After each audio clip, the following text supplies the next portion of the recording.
नमस्कार मंडळी, आज मी तुमच्यासाठी घेऊन आले आहे मस्त अशी पनीर लबाबदारची रेसिपी। हो मंडळी, इतकी छान मस्त अशी रेसिपी आपण घरी बनवू शकतो। मग हॉटेलला जायची काय गरज। अगदी हॉटेलसारखी चव आणि हॉटेलसारखीच टेस्ट, खूप अप्रतिम अशी रेसिपी आहे।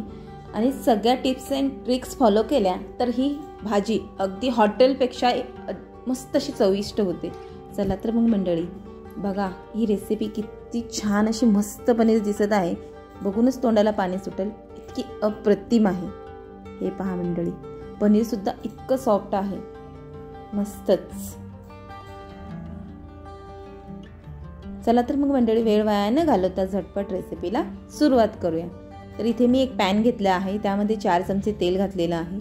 सर्वप्रथम आपण पनीर तळून घ्यायचं आहे, जेणेकरून आपण जेव्हा भाजीमध्ये पनीर घालू तर ते तुटणार नाही किंवा त्याचा भुगा होणार नाही। छान असं मस्त पनीर तळून घ्यायचं आहे, अगदी 1 ते 2 मिनिटं तळायचं आहे, जास्त काही तळायचं नाही। तर इथे आपण पनीरमध्ये किंचित असं लाल तिखट आणि हळद आणि मीठ घालायचं आहे। सर्वप्रथम आपण 1-2 मिनिटं पनीर भाजून घ्यायचं आहे, नंतर आपण लाल तिखट, मीठ आणि हळद घालायची आहे। आता हे तिन्ही घातल्यानंतर 1 मिनिटभर अजून परतून घ्यायचं आहे पनीर थोडंसं छान असं भाजलं गेलं की नंतर आपण ते पॅनमधून काढून घ्यायचं आहे। तर मंडळी तुम्ही बघू शकता, मस्त असं मी इथे 1 पाव पनीर भाजून घेतलेलं आहे। तर आता आपण एक काढून घेऊया आणि पुन्हा त्याच पॅनमध्ये पुन्हा 3 ते 4 चमचे तेल घालायचं आहे। त्यामध्ये 15 ते 20 लसणाच्या पाकळ्या, 1 ते 1.5 इंच आलं घालायचं आहे आणि 2 मोठे कांदे मस्त असे लांब कट करून घ्यायचे आहे आणि ते तिन्ही मिश्रण छानपैकी भाजून घ्यायचं आहे। अगदी कांदा गुलाबी होईपर्यंत आपल्याला हे मिश्रण भाजायचं आहे। तर मंडळी इथे कांदा आपला भाजून झालेला आहे। आता आपण यामध्ये 2 काश्मीरी लाल मिरची घालायची आहे, जेणेकरून आपल्या भाजीला खूप छान असा रंग येईल। सोबतच मध्यम आकाराचे 3 टोमॅटो लांब असे कट करून पातळ पातळ कट करून घालायचे आहेत। 7 ते 8 काजू घालायचे आहेत। 2 चमचे मगज बीज घालायचे आहेत, म्हणजे टरबूजाच्या बिया घालायच्या आहेत।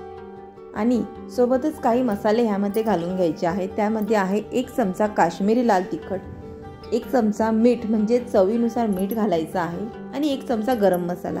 गरम मसाल्याचा व्हिडिओ इथे स्किप झालेला आहे, सो मंडळी 1 चमचा गरम मसाला तुम्ही नक्कीच घाला। आता हे सर्व पदार्थ आपण छानपैकी भाजून घ्यायचे आहे, अगदी टोमॅटो मऊ होईपर्यंत। सोबतच आपण यामध्ये काही खडे मसाले घालायचे आहेत। त्यामध्ये मी इथे 2 तमालपत्र घातलेले आहेत। गॅसची फ्लेम हाय होती म्हणून पहिले मिक्स करून घेतला आहे। नंतर 4 इलायची आणि 1 ते 1.5 इंच दालचिनीचा तुकडा घालायचा आहे। आता हे सर्व छानपैकी भाजून घ्यायचं आहे, अगदी टोमॅटो मऊ होईपर्यंत। टोमॅटो छानपैकी मऊ झाला की आपण ह्यामध्ये गरम पाणी घालायचं आहे, कडकडतं उकळलेलं गरम पाणी, आणि हे छानपैकी शिजवून घ्यायचं आहे।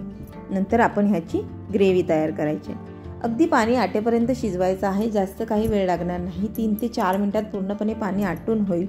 छानपैकी झाकण ठेवायचं आहे आणि याला शिजू द्यायचं आहे। 3 ते 4 मिनिटानंतर तर मंडळी आपण बघूया, मस्त असं मसाला भाजून झालेला आहे, कांदा टोमॅटोमधील पूर्ण पाणी आटलेलं आहे। आता आपण हे मिश्रण थंड करून घ्यायचं आहे आणि त्याची एक ग्रेव्ही तयार करून घ्यायची आहे। त्या अगोदर आपण यातील सर्व खडे मसाले काढून घ्यायचे आहेत। तर आता पुन्हा त्याच पॅनमध्ये मी 4 ते 5 चमचे तेल गरम केलेलं आहे। मंडळी ह्या भाजीला थोडंसं तेल जास्त लागतं, पण भाजी खूप चविष्ट होते।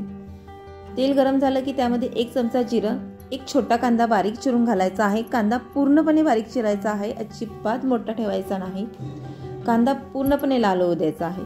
सोबतच ह्यामध्ये मी 1 हिरवी मिरची कट करून घातलेली आहे। आता कांदा लाल होईपर्यंत आपण भाजून घ्यायचा आहे।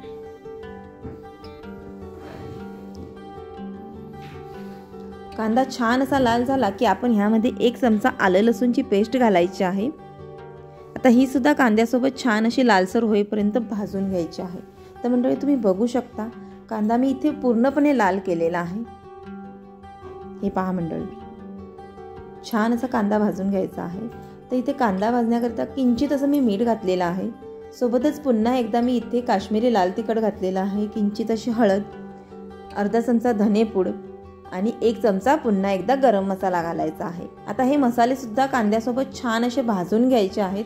मस्त असं त्याचा कच्चा वास जाईपर्यंत आपण ते भाजून घ्यायचे आहेत। 1 मिनिट भरामध्ये त्याचा कच्चा वास निघून जाईल आता आपण ह्यामध्ये एक टोमॅटो पूर्णपणे बारीक चिरून घालायचा आहे। तर हा टोमॅटो सुद्धा पूर्णपणे मऊ होईपर्यंत आपण तो शिजवून घ्यायचा आहे।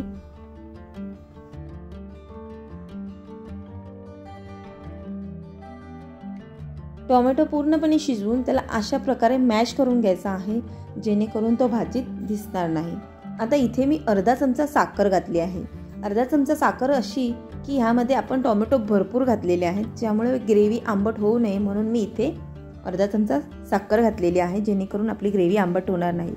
किंचित असं गरम पाणी घालून टोमॅटो पूर्णपणे झाकण ठेवून शिजवून घ्यायचा आहे। मंडळी, भाजीला थोडा वेळ लागेल, पण नक्कीच सांगते भाजी खूप अशी अप्रतिम होईल। तुम्ही एकदा नक्की ट्राय करा। छान असं टोमॅटो भाजून झालेला आहे, तर अशा पद्धतीने आपण त्याला मॅश करून घ्यायचं आहे। आता हे भाजून झाल्यानंतर आपण जी ग्रेव्ही तयार केली होती ती यामध्ये घालून घ्यायची आहे। मंडळी, सगळी ग्रेव्ही घालून झाल्यानंतर टोमॅटो, कांदा आणि ग्रेव्ही छान असं एकजीव होईपर्यंत मिक्स करून घ्यायचं आहे। तर मंडळी, तुम्ही बघू शकता ग्रेव्ही सुद्धा इतकी अप्रतिम दिसत आहे, मस्तच। आता आपल्याला हवी त्यानुसार आपण ग्रेव्ही करायची आहे। तर इथे मी ग्रेव्हीच्या भांड्यामध्येच थोडंसं गरम पाणी घालून घेतलेलं आहे आणि ते ह्या ग्रेव्हीमध्ये घातलेलं आहे। तुम्ही तुमच्या आवडीनुसार ग्रेव्ही दाटसर सैलसर करू शकता, पण ह्याच पद्धतीची याला ग्रेव्ही छान अशी लागते। आपण झाकण ठेवून ग्रेव्ही 4 ते 5 मिनिटं शिजवून घ्यायची आहे। पुन्हा ह्यामध्ये आपण एक शिमला मिरची कट करून घालायची आहे। ऑप्शनल आहे, नको असेल तर तुम्ही इथे स्किपही करू शकता, पण सगळ्यात शेवटी हिला घालायची आहे। छान अशी ग्रेव्ही शिजून झालेली आहे। मंडळी, तुम्ही बघू शकता छान असं ग्रेव्हीला तेल सुटलेलं आहे। 4 ते 5 मिनिटं शिजवायचे आहे। नंतर आपण ह्यामध्ये किंचित असं काळी मिरी पावडर घालायची आहे।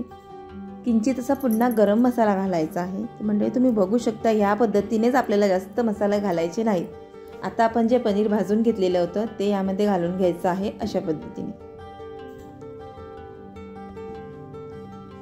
तरी ते सर्व पनीर घालून झालेलं आहे। तो ऑलरेडी मी पनीरमधून थोडेसे 2 ते 3 पनीरच्या क्यूब्स बाजूला काढून ठेवल्या होत्या। ते ह्या अशा पद्धतीने आपण ग्रेव्हीमध्ये किसून घालायचं आहे, जेणेकरून ग्रेव्ही छान अशी मस्त लागते आणि ग्रेव्ही थिकही होते। आता आपण ह्यामध्ये एक मोठा चमचा भरून बटर घालायचा आहे आणि असंच झाकण ठेवून आपण पनीर शिजवून घ्यायचं आहे। तर मंडळी, तुम्ही बघू शकता मस्त अशी अप्रतिम भाजी दिसत आहे। पनीर शिजून झाल्यानंतर आपण ह्यामध्ये 2 चमचे क्रीम घालून घ्यायचे आहे। क्रीम सुद्धा ऑप्शनल आहे, नको असेल तर नका घालू, काही हरकत नाही। सर्व छानपैकी मिक्स करून घ्यायचं आहे। वरून थोडीशी कोथिंबीर घालायची आहे। कोथिंबीर अगदी आपल्या भाजीसारखी घालायची नाही, अगदी थोडीशी। तर मंडळी, तुम्ही बघू शकता इथे मी किती कोथिंबीर घातलेली आहे। तर मंडळी, तयार आहे मस्तपैकी आपलं पनीर लबाबदार, आहे की नाही? हॉटेलपेक्षाही भारी। म्हणजे ही भाजी खाण्यासाठी तुम्हाला हॉटेलला जायची काहीही गरज नाही। तर मंडळी, तुम्हाला जर माझी ही रेसिपी आवडली असेल तर व्हिडिओला लाईक, शेअर आणि सबस्क्राईब करा। सोबतच बेल आयकॉन बटन दाबायला अजिबात विसरू नका, जेणेकरून तुम्हाला नवनवीन रेसिपीचे नोटिफिकेशन येत राहतील। पुन्हा भेटू अशाच एका नवीन रेसिपीसोबत। वेळात वेळ काढून पूर्ण व्हिडिओ पाहिल्याबद्दल मनापासून खूप खूप खूप थँक्यू। आणि हो मंडळी, रेसिपी सिंपल आहे असं मी म्हणणार नाही, पण रेसिपी खूप टेस्टी आहे। तर एकदा नक्की ट्राय करा आणि मला कमेंट करून नक्की सांगा की तुम्हाला माझी रेसिपी कशी वाटली।